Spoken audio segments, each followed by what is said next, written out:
Welcome to the Better Two podcast. I'm your host, Donna. Today's guest is Limahl. Limahl, you may remember from Kajagoogoo or The Neverending Story.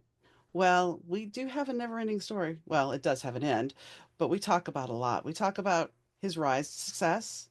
We talk about his relationship and so much more. So tune in. Hi, Limahl. How are you doing today? I'm good. I'm good. We had an amazing spring day in the UK. So it was 20 Celsius. What would that be in Fahrenheit? I don't know, somewhere like mid 60s. Nice. Glorious sunshine, a spring day. I went to my gym and there's a really nice terrace with people laying out in the sun like it was midsummer. And I sat out there for 10 minutes. It was so hot. I had to go in because I didn't have any sun cream. But yeah, I feel great. Lovely day. I cycled there, which is nice from where I live. All off-road as well, because cycling can be scary, you know. Oh, yeah. Yeah. Especially if you're dealing with traffic and cars and everything else. Here over where I live near outside of Chicago, it was 80 2 or 3 days ago, and then we had snow, and now we're back in the 30s, and we had snow. We had storms yesterday in the 50s, and now it's sunny and pretty today, but it's like 40. Wow. So I've only been to Chicago once in December. So you Oh, can imagine. I oh, came out of the hotel on the first morning, and I think about 3 feet of snow had fallen, and everybody was out with their little machines and shovels. It was amazing how quickly they got rid of it, but I guess you're used to it. we are and we're not because I've lived here for roughly 40 years now, and it's kind of one of those things where it's like we used to get snow in October, and this year I think we've had maybe 4 or 5 times of snow, and that's it. Wow. And it's not even Wow. been that much. So, Right. It's all in that iceberg that's floating. yes, yes. So, I want to talk to you a little bit about. I know you have a song called 1983. 1983 was a major year for you, but I want to talk to you about answering that ad in the Melody Maker magazine. The reason why is because looking at, your history. And I'm one of those people that believe you have to be, sometimes things present themselves just at that right moment. And if you don't take that opportunity, you don't know what you're going to miss out on. But for like you answered that ad, and then that ad led to the band, then that you working at the embassy club led to something else. And do you feel that you were right when you saw that ad? Did something click in you and say, "Okay, I got to answer this," or was it just, "Okay, I'm answering anything and see what sticks to the wall"? Well, Donna, it's interesting you put it that way because actually what happened was they answered my ad. So Okay. the four-piece band before they were Kajagoogoo were called Art Nouveau. And I had an ad looking for a band, looking for musicians to form a band. And I'd seen several musicians over that weekend and didn't really click. You know, they were nice people, but image-wise, it wasn't really doing it for me. But I'd kept a few numbers and I thought maybe I'll see some more people. And then I got a call from Nick a couple of days later, the bass player in Kajagoogoo, then Art Nouveau. And he said to me, "Hi, my name's Nick. I know you're looking to form a band, but we are already a band. And we've had an ad looking for a singer, which, by the way, I hadn't seen." And he said, "Would you be interested in coming up?" And I said, "Sure, why not?" I thought, what have I got to lose?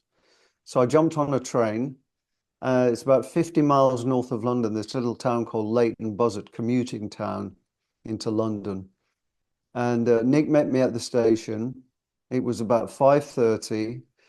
He drove me to the greeting card factory where the drummer worked. And the factory closed at 6, and the boss had said that we could rehearse on the factory floor after 6 because we could make lots of noise, etc. And of course, it was free, whereas a rehearsal studio would cost Oh money, yeah. etc. And by the way, most musicians listening to this will know that rehearsal studios are not the most glamorous places. They're usually damp, sweaty, dark, no windows. But obviously, they're important places. So yeah, that's how it began, Donna. It was the guys. saw my advert in the Melody Maker. I think you mentioned that at the beginning, which Hmm. was the Bible, really. Right. The classified ads section at the back was so important. There was always bands looking for singers and singers looking for musicians and recording demo studios offering their services and so on and so forth. And we had that here in Chicago and as well as Dallas. I don't remember the name of the paper at the time, but my roommate and she wanted to be, I was a bass player, and my roommate really wanted to be a backup singer. And so there was an ad, this was like 1989.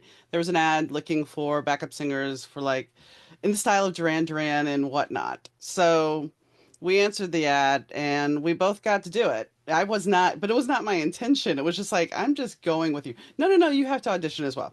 So I know all about those ads. I even became a TV producer because I answered an ad for an actress here in Chicago.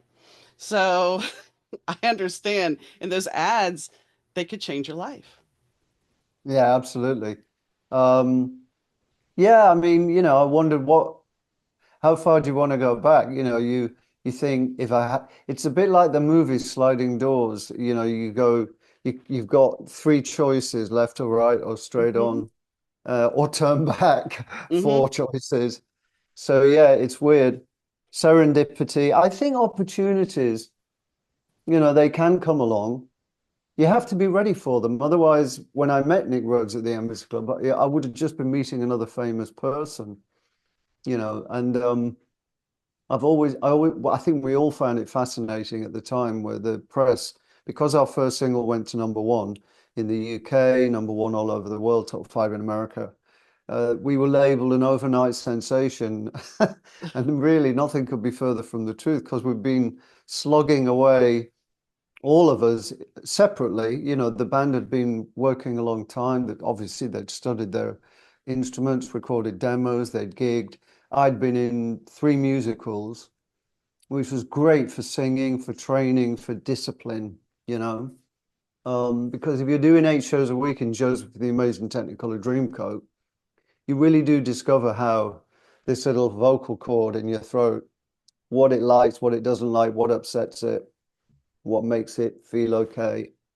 You also learn this huge sense of responsibility because it's not just about you. You've got to be there for the rest of the cast, for the Hmm. producers and directors. You can't let people down, and so you have to become a really team player. And that's an amazing learning curve. It really is. And that's why when I go to the theatre in the West End, I'm up there on stage with them. I, it just takes me right back. Well, and I think being in a theater could actually prepare you for being in a band because in a band you have to work as a unit. No matter how much one person may excel at something, you have to be a unit at a certain point to be cohesive and come up with the material and the songs. You can't just say, well, look, these are my lyrics. That's it. I'm not doing anything else. You have to be willing to be flexible at times. Do you not? You do. And I think if you spend enough time with the band, the camaraderie comes across, the charisma, if you like, for want of a better word, it should come across that this unit that's gelling, that has the same goal, the same aspirations. Yeah. Looking back, you know, it's amazing how we came up with this song Too Shy because we had such different backgrounds musically. The drummer was into a band called Devo. I I think know they them. were American. Hmm. Um, the bass player was into prog rock, progressive rock from the 70s. Steve Askey, the guitarist, loved Robert Fripp, the guitarist. I was quite middle of the road. And I liked that about the band. They gave me a bit of an edge, because left to me, I'd be singing, Andy Williams. Or I'd be crooning. No, no, I mean, I'm I know. joking. I know. I'm joking, but that's what I grew up on, at home in my small town as a young teenager. The Andy Williams TV show was huge in the UK. And of course, he's my favorite crooner, funnily enough. Of all the crooners, he's still the one for me. And I was very lucky because I got to see him at the Royal Albert Hall in London in the mid-90s. He came over because there was a resurgence of that great song of his. The boys watch the girls while the girls watch the boys who watch the girls go by. I do I. You know that Yes. one? No, I don't, but Oh, okay. Oh God. I do know who Andy Williams is. And I do remember his show. So, Yeah. but I don't remember that He song. gave the world the Osmonds. I mean, come on. Yes, and I did grow up watching the Osmonds, and I even have their Barbie dolls.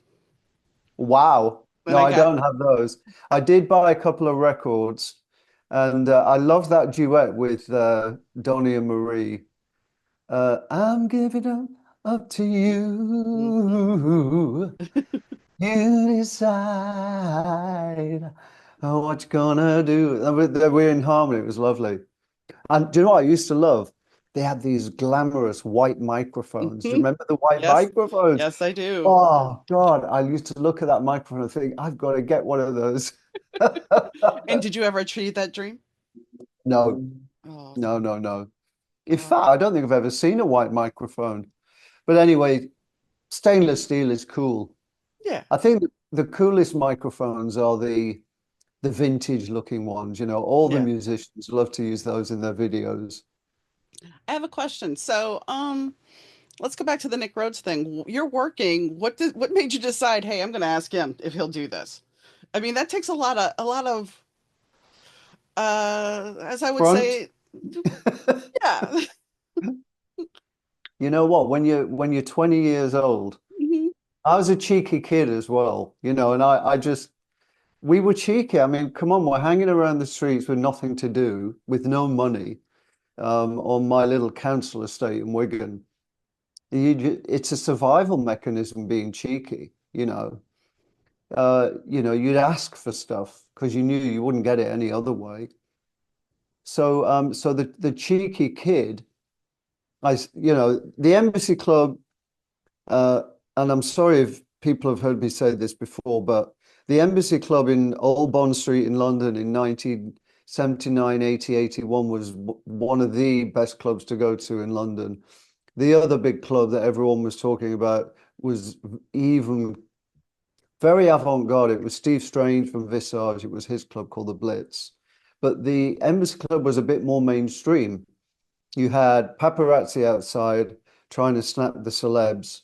I served drinks to Gary Newman, Bananarama, Lemmy from Motorhead, Elton John's manager, John Reed. It was just it was the place to go. And one night I served a drink to Nick Rhodes from Duran Duran, and he was in there with his manager, one of his managers, Paul Barrow. And the Barrow brothers managed Duran. They were the nightclub owners, the Rum Runner nightclub in Birmingham.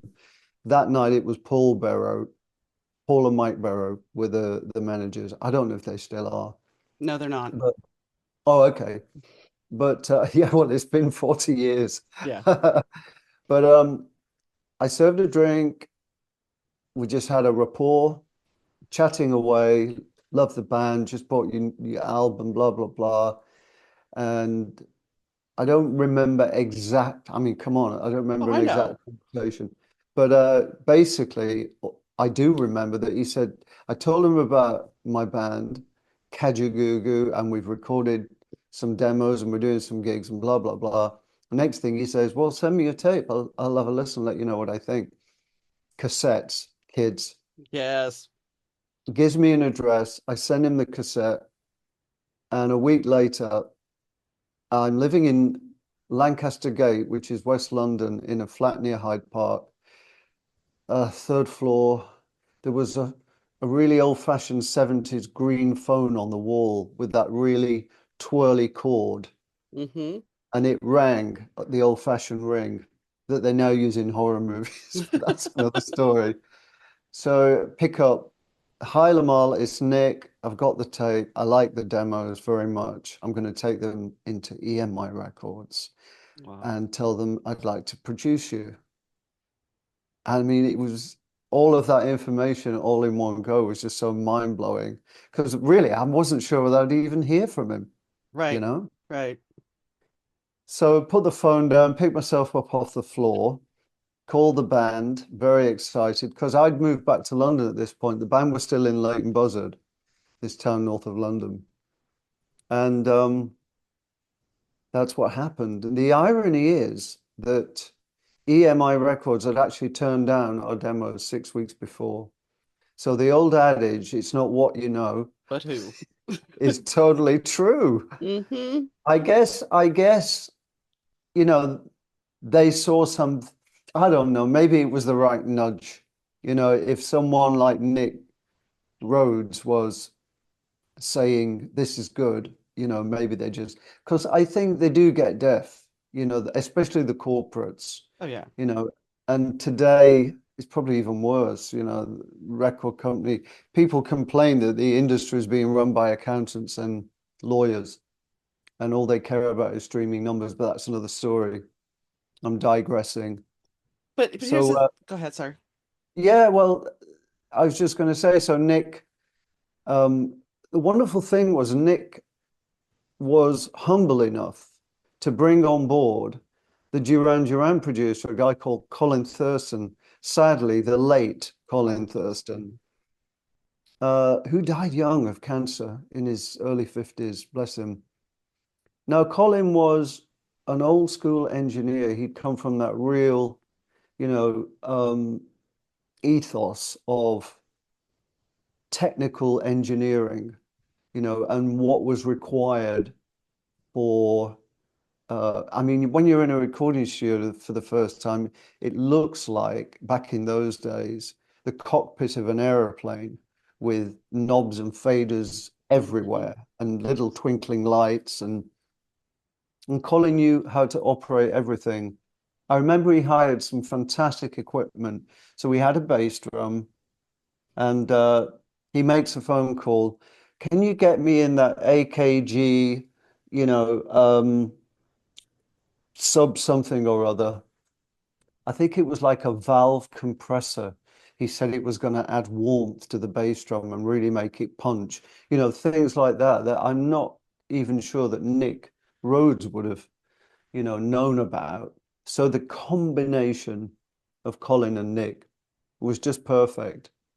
And, and here's an important detail, or as you Americans say, detail.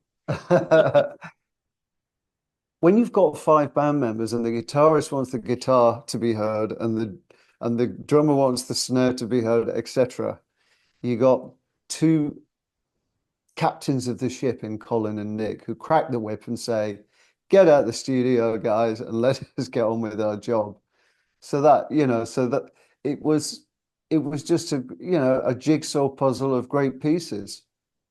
And then you go on after working with Nick, you end up going once you part ways with Kaja for a bit, you ended up working with Giorgio Moroder with Neverending Story. And I mean, I know he is world renowned. He is a producer that everybody still talks about to this day. How was that experience for you? That was amazing. And I've often said it's a bit like if you're an actor and you get a call from Steven Spielberg, that's the equivalent of getting a call from either I mean, let's think of iconic producers, George Martin, the Beatles, Trevor Horn, ABC, and Frankie Goes to Hollywood, Phil Spector, of course, um, the Motown producers, TSOP, the Sound of Philadelphia, so Gamble and Huff. There's and let's not leave out PWL, Pete Waterman Limited. Stock Aitken and Waterman in the UK had a ton of hits and actually gave Donna Summer an early Giorgio Moroder collaboration. It gave her another massive comeback hit in the 80s. So I met Giorgio in Tokyo and I went to the Tokyo Music Festival at the request of EMI Records to promote my first solo single, Only for Love. And while I was there, I met Giorgio. A key person in that moment was my then manager, Billy Gaff, an Irish guy who'd worked for some of the big years with Rod Stewart. His famous Chelsea parties, well, his Chelsea parties were infamous. He was a real entrepreneur. He was a real character. And Billy went to dinner with Giorgio. And I can hear Billy now saying, uh, Limahl's going to be the best thing since sliced bread. And Giorgio was a fan of Too Shy. So without the Kajagoogoo hit, there would have been no Neverending Story. It's interesting, isn't it? Hmm. One thing leading to another. So I came back to the UK, and a couple of weeks later, my manager called and said, Giorgio would like to try your voice on a new movie soundtrack he's doing. And as you do at 23 years old, the night before I was due to fly to Munich to try my voice, I was out night clubbing till 3 a.m., drinking and smoking. I got about 4 hours sleep. I nearly missed the flight, the early flight. The flight was about 10 a.m., but that was early for me Hmm. because you've got to be there 2 hours before, and you've got to travel to the airport, etc. So yeah, when I got to Munich, I couldn't sing a note. Oh The no. voice was tired. The voice was going. So Giorgio was very chilled. He had a lovely Italian accent. He goes, "Hey, Lim." If for some reason he was calling me Lim, short for Limahl. So, "Hey, Lim, don't worry. We have a little wine and some food, and we chill out. Don't worry." And that's what happened. And singing is really an evening thing. And by 8 o'clock, we were nailing it. And it's weirdly looking back, I wasn't worried. I just thought it's too early. I remember that was my thought. I think if I'd been older, I would have been in bed at 7 and behaving myself. But of course, 23, I was just lapping it all up. It Oh was yeah. really, really fun. I mean, people knew you. I understand it was I don't want to say the rock star persona, but it was, you had that life going on at that time. So at 23, you're expected to, what, 10 o'clock? I'm not rolling out of bed until like noon, but okay. I mean, that was the whole mystique back then during that time. Yeah, and then there's a little bit of rebellion going on, because if you think about it, you know, all through your childhood, you're told to do this, that, and the other by the authorities, by the school, by your parents, and then you break free, you know, Hmm. and suddenly, I guess, the cliche expression, the world is your oyster, or it seems that way. Um, And thankfully, I always had a sensible gene because I've been in so many situations, but I always had that sensible gene. So there were a lot of drugs around, and a lot of alcohol, and it's all free, and it's all being offered. But I was always sensible, and thankfully, I've come out the other side vaguely sane. I mean, Um, go ahead. Go on. No, go ahead. No, I don't think I don't know if I should add What I was anything going to else. say, you were mentioning the I'll, drugs, and I mean, I went to Live Aid in Philadelphia, and I'm 17 years old, and I'm up in the bleachers before my friends and I decided to go try to get in the crowd. But the people in front of us, and this was like my first real, because I was living in Shreveport at the time, so it was kind of at the time Shreveport was very much, you couldn't buy alcohol on Sunday. Things were really dead set. It was in the Bible Belt, so it wasn't that it was so religious, but things were a little bit different than they are now. And so we sit down in our seats where there was some chaperones, and the people in front of us whip out the little vial and start snorting coke. And I'm like, wow, if I were a narc, I'd be really doing well today. Because yeah, I mean, yeah. they were openly doing coke, and it was just like, I had never seen anybody do it. No, they didn't turn around and offer me any, but it was just kind of one of those things where it's like, okay. Well, look, I'll share with you. The first time I experienced cocaine was I was at a celebrity's party. Okay, I'm not going to name at this point. And they brought this stuff out like they were like sugar bowls, and everyone was talking about it. And then I realized they've literally brought out a bowl of cocaine.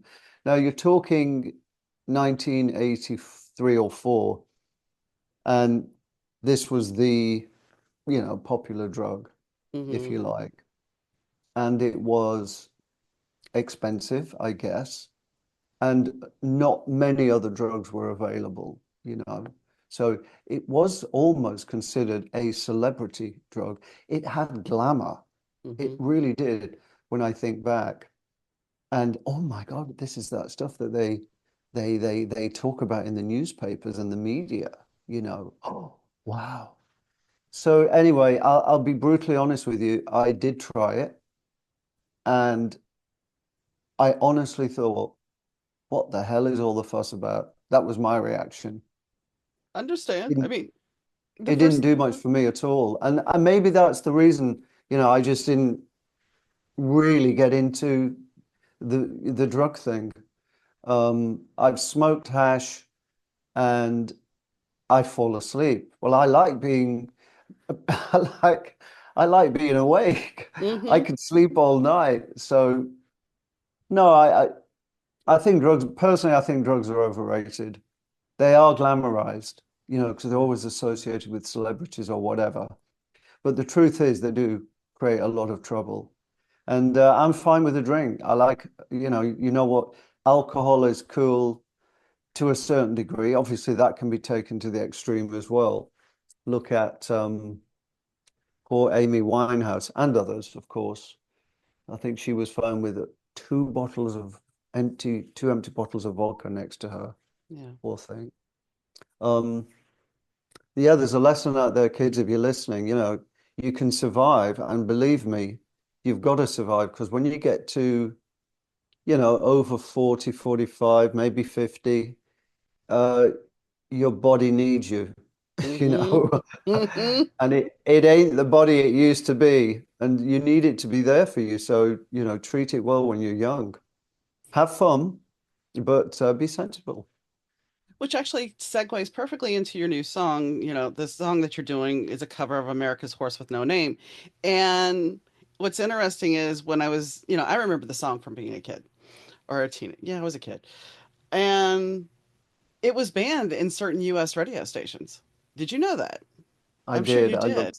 I looked it up. Shocking. Go on. But and the reason why I said it's a perfect segue because horse at the time they considered that to be slang term for heroin. Mm. And I had never known that. And yes, as a kid, I sang along to that song. It was always one of the favorite songs. But But what wasn't, I mean, if you look back, there's probably, you know what YouTube is like. There's probably a top 10 of banned songs.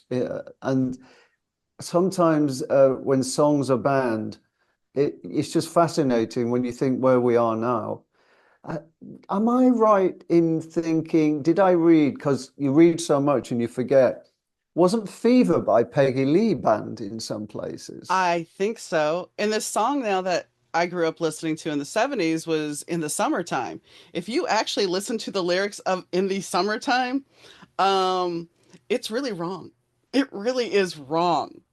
It's got a nice little melody, but if you start listening to the lyrics, it's like, oh, yeah. But where do you want to stop? I think of Delilah by Tom Jones. In Yeah. the lyric, he kills he kills his wife or girlfriend, and we're all singing along to it. And it's a huge hit. Yeah, times have changed. Times have changed. But where were we? I've completely So we went off on the tangent because of the song, but what made you decide I want to cover this song? So I'm a big fan of the song. It's a classic Hmm. here as well. I've loved it for a long time, and subconsciously thought about, and then the other voice in my head would go, "Oh, don't you dare! You'll be lambasted." Uh, Very dangerous to cover a classic. But what happened was I started playing around with it, and I found this Jupiter 8 synthesizer. Kajagoogoo had one of them. It's in the Too Shy video, actually. We had a Jupiter 8 by Roland, and it was a one of the early synthesizers, came out about 79, 80, 81.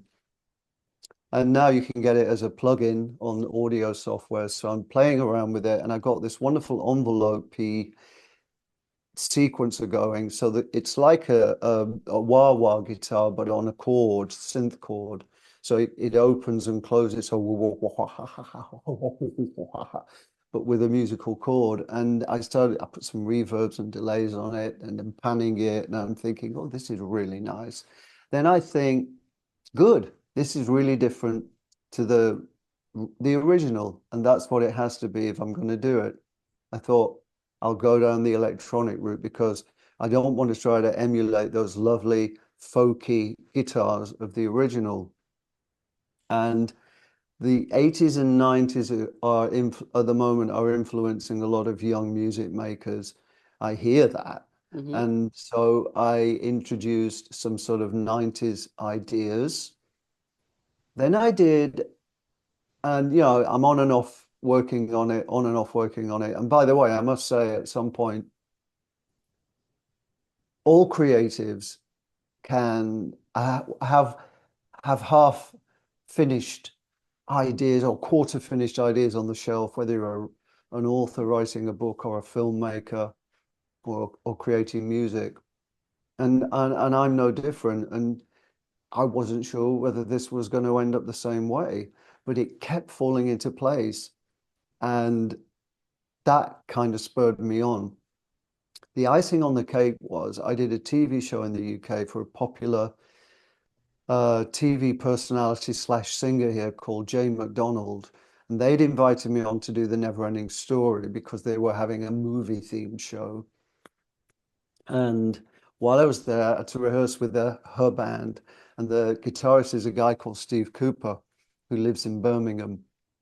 So I I asked Steve, I said, look, if I send you this thing I'm working on, will you throw some guitar on it as an experiment, not really thinking much about it.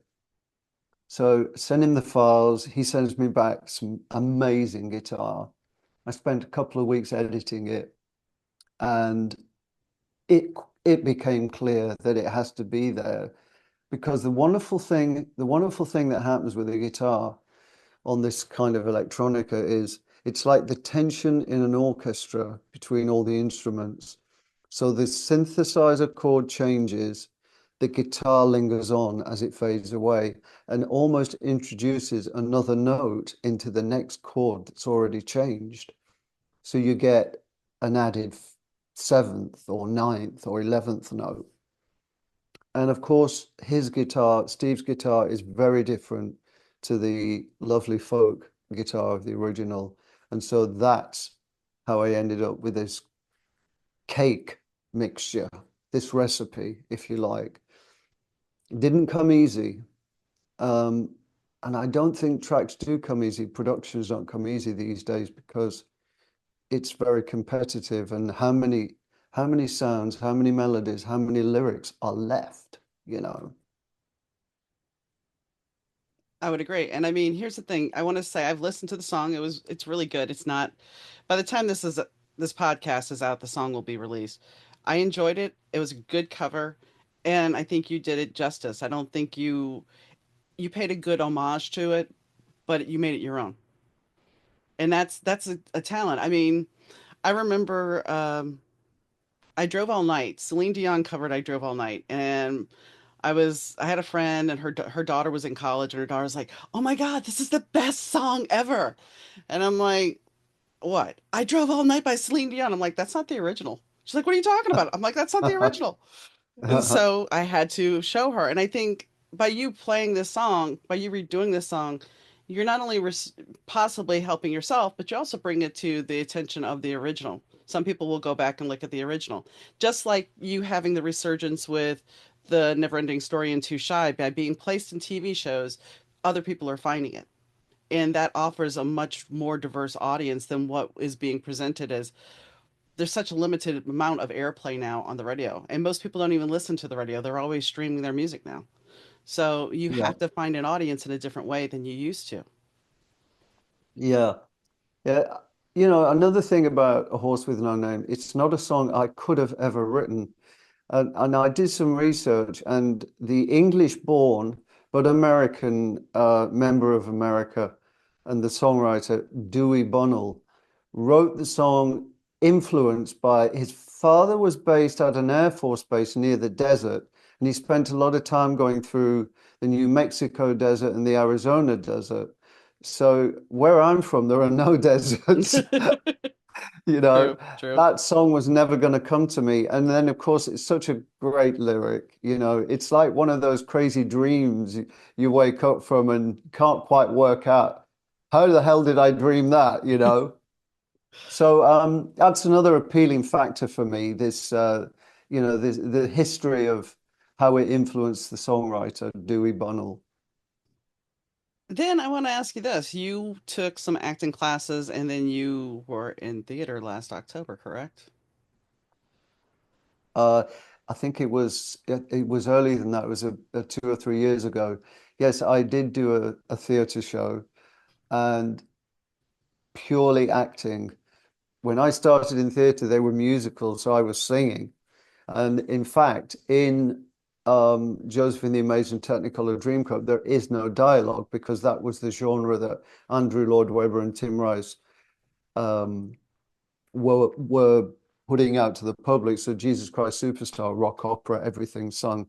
How are you? I am fine. Take him over there. Yeah. Opera. Hmm. And I love opera, you know. I'll say I love it, but I've enjoyed it. Um, so, oh God, I've gone off on a tangent and forgot what I was saying. We were What talking was the about you question? doing theater, the acting the Yes. portion. Yes. So 3 years ago, I did a play called Earthquakes in London, and yeah, it was terrifying. I've played to 40,000 people at a music festival. This was a small theater, about 250 people, and I tell you, my heart was racing. Yeah, when it's silent and the words that you say are the audience are hanging on to every word they're listening. Yeah, there's definitely a pressure. And it scared the hell out of me, I'll be honest. And then I I chickened out, I guess. I chickened out. I thought, well, I because it was such a scary experience. And I thought, well, I'll leave it for a while and I'll do some music. And I haven't gone back yet. I don't know if I will. Why was it? I And mean, I can understand partially it was intimidating because it's so intimate, but I'm sure you played clubs back in the day that were just as small. Is it because when you're singing you can put on a persona and when you're acting you feel more raw? I think it's experience. Okay. You know, I think I was thrown in at the deep end, really. And I think you have to, I think if you're an inexperienced look, if I regularly go out to music festivals and perform to 10,000 people, and I've done it so many times that, you know, I just go out, I embrace it, I love it. If you're relaxed, it relaxes the audience. There's an immediate connection. Um, and I've got a few performer tricks up my sleeve, as you do. And I just haven't done enough acting, you know. Almost I think you have to build up to it, you know, Hmm. um, or be so supremely confident. Yeah. But I wasn't bad or anything. I was, you know, and I got some very good notes from the director, and there was a really nice camaraderie. But yeah, I wasn't sure. So maybe Anyway, music's always been, you know, what I wanted to do because I was the obsessed kid buying my singles, going out gardening, delivering bread, delivering newspapers, and saving my pocket money to go down to my independent record shop and buy the single that was in the top 20 that week. And then I'd go down to the youth club, which was held on a Tuesday and Thursday, Woodford Street Youth Club in Pemberton, a suburb of Wigan, which is in Greater Manchester. and I would drive everybody crazy with my latest single purchase. So it's always been music for me. Maybe that's really the reason. It could be. I mean, when you're talking, I still have my singles. I still have my singles from the 80s. I still have cassettes. I still have 12 inches. I have all of my collection still. And I do have some of my father-in-law's 8 tracks, which I think he might have an Andy Williams in there, but because they're vintage 8 tracks. So, and I even have some of my grandmother's 33 and a third, or not 33 and a third, 78s. So I have all that media. And the thing is, there's something different when you would go down to that store to buy that 45, that you would have the picture sleeve, you'd have the liner notes, you'd have all those things. And now, with it all being digitized, you've lost something. Oh, I think many of our generation would 100% agree. The value, the value of working to save that money and to go down and physically hold it, to walk physically to the shop to get it, to walk home, to take it out of the sleeve, to put it on the record player, to either press a button and the arm goes over automatically, or you just do it manually, and then you get the crackle, Hmm. and then the music starts. It was so exciting when my parents bought my first stereogram. In the 50s and 60s, the albums would or singles would proudly label mono, Hmm. Hmm. like it was something good. And then stereo came along, and my parents, who were poor, and everything was bought on, in England we say hire purchase. Was I that don't like know what you call layaway? Where you would but layaway, you would pull it, you would put down money, and then you'd have to keep paying on it weekly, and then exactly. then you get it. Yeah. Well, in this case, you would get it immediately, but you would have to pay, Yep. on for 2 years or whatever it was, so you paid it off. It was a big thing here. But yeah, they got the stereogram, and the first record they bought was Crackling Rose by Neil Diamond. Okay. Crackling Rose. I think that was before Sweet Caroline. But and then of course there became an Andy Williams album. Well, and Then then then there was a Stylistics album. They were huge in the UK, the Stylistics. then You Make Me Feel Brand New. I remember that song. Sorry, No, I remember that song. Donna. You Make Me Feel Brand New. I think it was number one for like 3 months. It's Nice. just huge. Yeah, I'm trying to think what some of the other albums were. Well, I was gonna say, and then they had the stereo. My grandparents had the stereo where you could stack the records, and so it would play, and then it would drop the next one, and then it would play that one. Yeah, And but the thing is, the one thing that is lacking about vinyl, which is disappointing, the CD would let you hear it all the way through. The vinyl, you got to get up, you got to flip it over. yeah. But small inconvenience. That was all part of the fun. Yeah. My mum's friend Irene, uh, and they went out socially together. They was the same age. Irene, when I was about 14, Irene decided she was going to get rid of this compact 7-inch. It was just a single player, only played singles, and it was portable, but it was on power. And it was so cute, like a 50s design.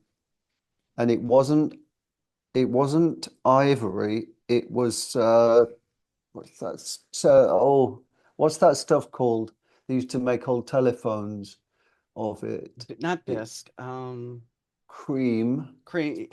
And it's plastic, but it's called, I can't think of the word. Anyway, it was lovely. But guess what came with it? 6 singles she didn't want anymore. And one of them was the Doris Day classic, Move Over, Darling, from Nice. I think an old film with Rock Hudson. And I played that song to death. I still love it today. I just think it's fabulous. Massive production. Because Doris was at her peak then, wasn't she? Oh yeah. Wonderful. Her voice was amazing. Another one was, let me think, probably a British hit called Come Outside. And Bridget the Midget. was this kind of quirky song by a guy called Ray Stevens. Oh, And I I and there was a lot of words in it, and I learned every word. Then I would take the hairbrush as a microphone and perform it for Irene. And every time she came round, you've got to imagine Irene, the real character, working class northern lady, and she'd say in her accent, "Come on, when are you going to do that Bridget the midget for me?" Like this. And of course, I loved performing for her. So maybe that's where it all started. I don't know. it seems like that would be you had the audience that wanted to see you perform, and as long as you could continue to perform, I mean that's when we have adults respecting what we do, that's a gift. And so I would say definitely that would most likely was what started your love of performing. I should dedicate my next record to Irene, shouldn't I? Yeah. Auntie Irene. She wasn't actually my auntie, but we called her Auntie Irene I because had an she was, Go ahead. yeah, you had the same. I had an Auntie Rosie, and I had Aunt Rosie, and Aunt Rosie was a character. She was a barmaid. She would come home at sometimes four, most of the time at seven. I was like 3 or 4 years old, and apparently I started acting like this lady. So my mom did not know her. She went over and knocked on the door, and she's like, "Excuse me, I have a very impressionable little girl. Can you tone it down?" My Aunt Rosie looked at her and said, "F you," and slammed the door in her face. They became friends. But my Aunt Rosie Wow. had a collection of wigs, shoes, everything. So I understand completely what you're Oh, talking I about. love characters like that. Yeah. They're like the rebel of the neighborhood. But Hmm. bring it on, bring it on. So yeah, I mean, I think, and those people I think also help us have somebody else in our life outside of the constrictions of our parents. Yeah. That's very politically put, safely. I try to be safe sometimes, Yeah. sometimes, not always. Uh-huh. Uh-huh. Uh-huh. I remember my dad used to say to me, so I'd go out cutting, everybody had hedges. So I'd go around cutting hedges, take me an hour to earn 10p. Gosh, what was 10p? I have no idea. Well, what would that be in cents? Maybe 10 cents or the, roughly around 10 cents. And I'd go out all day to earn this. I think a single at the independent record store was 35p, 35 pence. And my dad was flabbergasted and he said, "You've worked all day and now you've gone and thrown that away on a bloody record." He didn't understand. But for me, it was an absolute passion. Yeah. I probably had a little radio at the back of the boring classes that I didn't like at school. I'd be listening ever so quiet. I may have even had one of those mono headphones. It and then I did it at home under the bedclothes at night. I'd be listening. Yeah, weird, isn't it? Music, it was always music, music, music, obsessed with music. Still am really.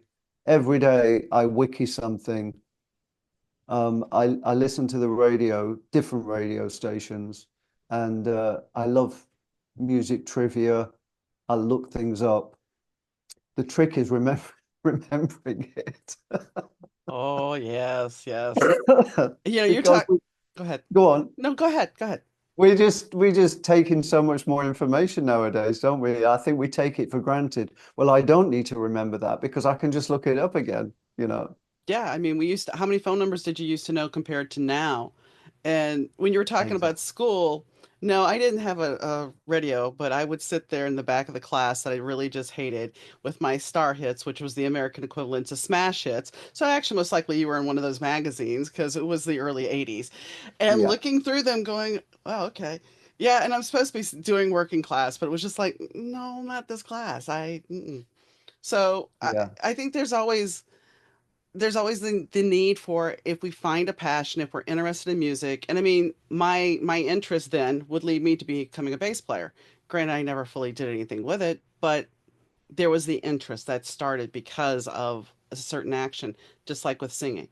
So for you, everything, I mean, that's I started the show with saying, if you're at the right place at the right time, things kind of start working out. And I think that's, you've proven that time and Well, time again. nothing happens if you stay at home. You got to put yourself out there. And yeah, you might get rejected, but at least you've made something happen. And Exactly. what's the expression? When one door closes, another one opens. Although we like to jokingly say, just remember when one door closes, another one slams in your face. True. True. That that that expression comes when you get a bit cynical. Yeah. But no, I mean, it's a bit of luck, it's a bit of serendipity, it's a bit of hard work. It's not just about talent. It never has been, you know. Is there anything that we didn't talk about that you want to cover? Because I know you're on a time schedule, so I'm making sure we wrap up before the hour passes. So is there anything we haven't talked about? Not really. I mean, I live with a lovely guy called Steve. Um, I'm not flying the flag for that, for being gay particularly, but I am proud of the fact that um, I managed to find Mr. Right, you know, Awesome. when my two brothers are both twice divorced. Yeah, And I always tease them about it. So yeah, me and Steve have been together for 32 years, that's still wonderful. going strong. Um, I don't know what the secret is. It's a bit of everything, isn't it? Mhm. It's a bit like having a garden. You've got to tend the garden. Yeah. You've got to create memories and try to do some good things together. But I had some really painful early relationships, and I think when the right person comes along, there's just no arguing. It just gels, it fits, it's nice, there's no stress. Yeah. I think maybe you have to be ready for that. I think timing is key. You know, if I'd if I'd met the right person before, because I didn't meet Steve till I was 34, 34, yeah. So maybe before then I just wouldn't have been ready. I don't know. But I I didn't particularly want to talk about that. But um, I am what I am. It's okay that you did, because you know what? Love is love. And if you find a relationship that has lasted the test of time and you've watched other relationships disintegrate, then why do we question it? Love is love. And if you happen to love a gentleman, or if the thing is, we want to put people in boxes and we don't need to do that. We don't. I mean, I had a No. conversation recently because when I first left my first husband, my roommate and I went down to New Orleans, and my stepmother took us out, and my dad had one of his friends come along, and there's a picture of me, and I've openly talked about this before, of me kissing my friend and having my hand on the guy's crotch. And my stepmother showed it to my dad. And then my dad, of course, later on says, because before I moved back up here, he's like, "So are you a lesbian?" I'm like, "No." But because of that picture, he thought that. And it was Yeah. ridiculous. It was ridiculous Yeah. because I was drunk. I was having fun. And if I did decide to be that, if I did decide to be a lesbian, then that's my choice.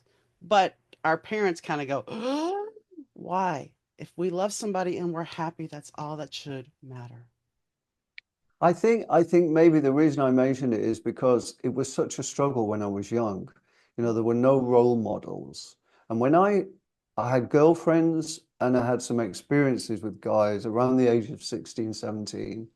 And then one day, out of the blue, the stuff that they talk about in all the songs happened. I, I can't, was it love or some sort of an infatuation? I don't know, but it was powerful. Yeah. And I thought, oh my God, I am one of those that they all say is bad. Yeah. I'm one of those people. And that's why I ran away from home at 16 because I thought, God, if my dad finds out, he's just going to kill me because my dad was a bit of a bully. And I disappeared for 2 years. I finally went back home around the age of 18. very nervously. I told my mother in the kitchen quietly, Mom, I've got something to tell you. I am gay. I probably said gay. I think the word gay was around then, just, yeah, in the vocabulary, vocabulary. Um, and she said, she smiled. She said, I had a pretty good idea, Aw. and it doesn't make any difference to me. And she gave me a hug and told me that she loved me. And that was a relief. It was a lovely moment to get that support, you know. But the first thing I said to her was, don't tell Dad. But eventually, Dad did come round. And the first time he met Steve, he did something really unusual. He hugged him. Aw. Instead of like shaking hand and being formal hello, he sort of pulled him towards him and hugged him. Very sweet, in a way to say, it's okay. So that was nice. So, yeah, people can be educated. You know, it feels like the world is going more right wing Hmm. at the moment. And Which I is don't really want to get into politics, but um, gay people, whether they're gay girls or gay guys or bis or whatever, can make such an important contribution to life in so many ways. You know, if you think of the gay British mathematician Alan Turing, that was the the story of his life was in the film The Imitation Game. Um, I mean, they reckon that he saved millions of lives because he broke the Enigma code, the German Enigma code, and brought the war to an early end. You know, he was gay. yeah. So for anyone out there who might be fear gays, just don't. We're No, just normal people. We're just normal people. We just love um, someone of our own. Um, I don't like using the word sex. I'm looking for other words. Someone of our own. here, you just love someone because you love someone. It doesn't matter about their sex. You love someone because you love them. They have your Yeah, heart.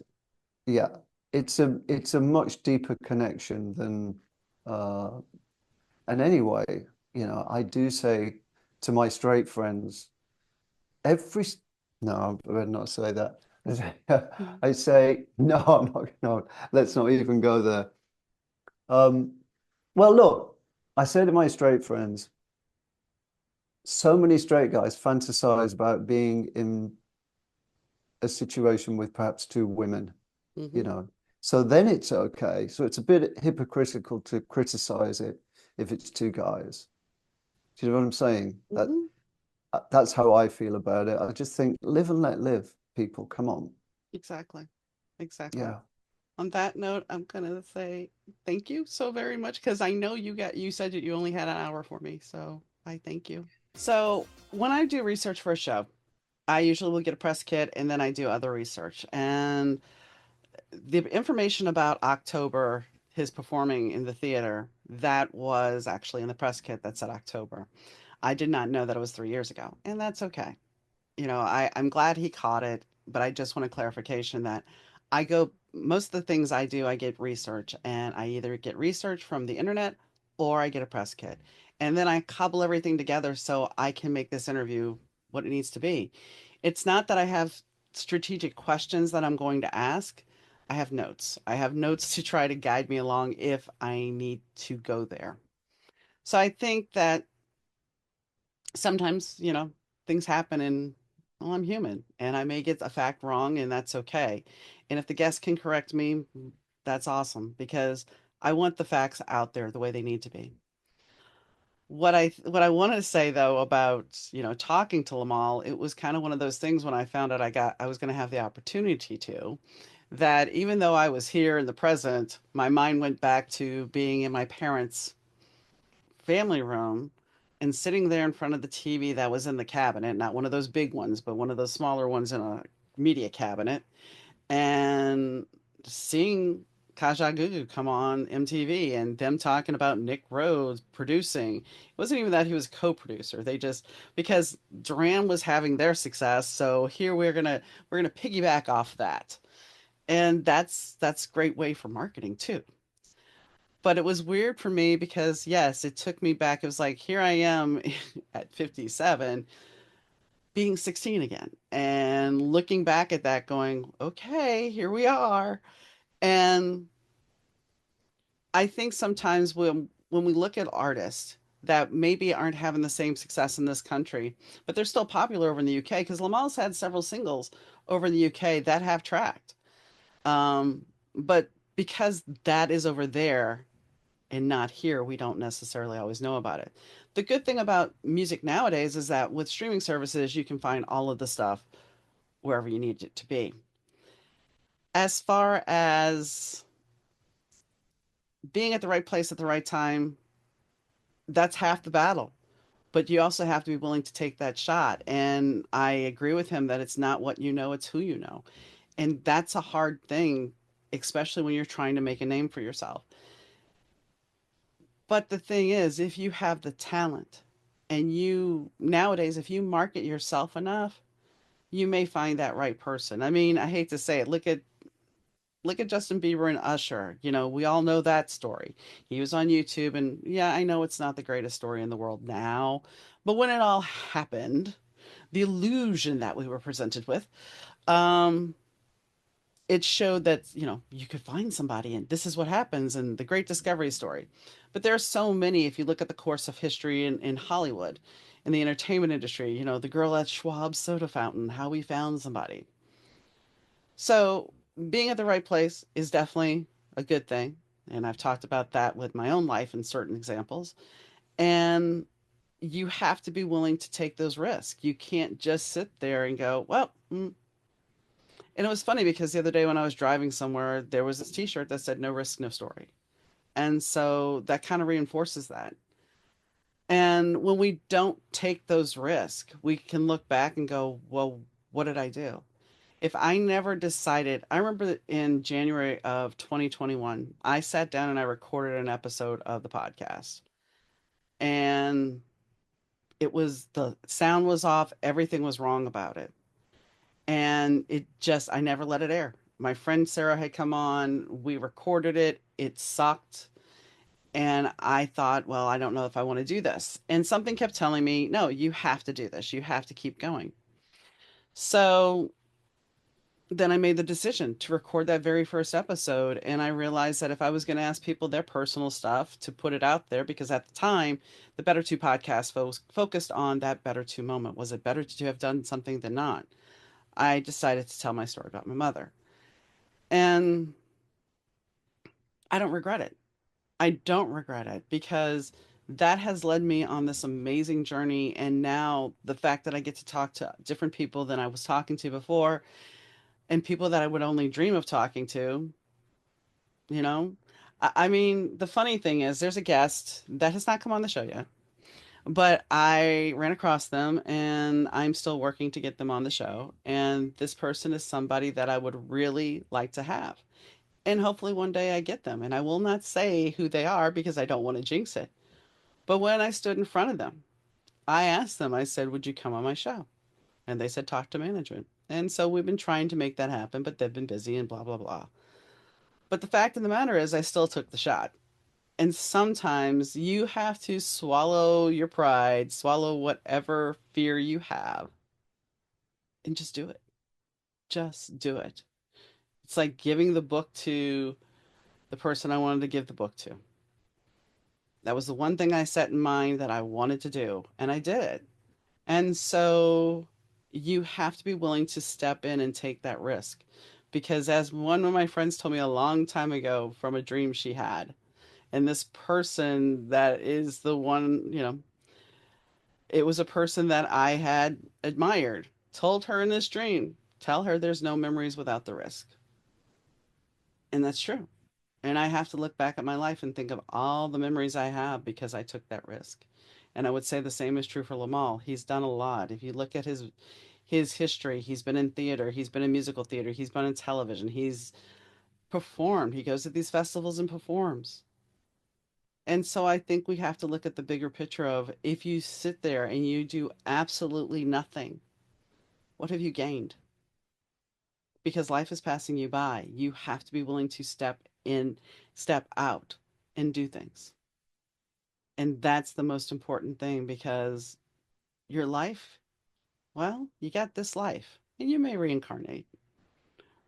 But in this life, you need to make the most of it. And the one thing Limahl said is, yeah, you can have fun when you're younger.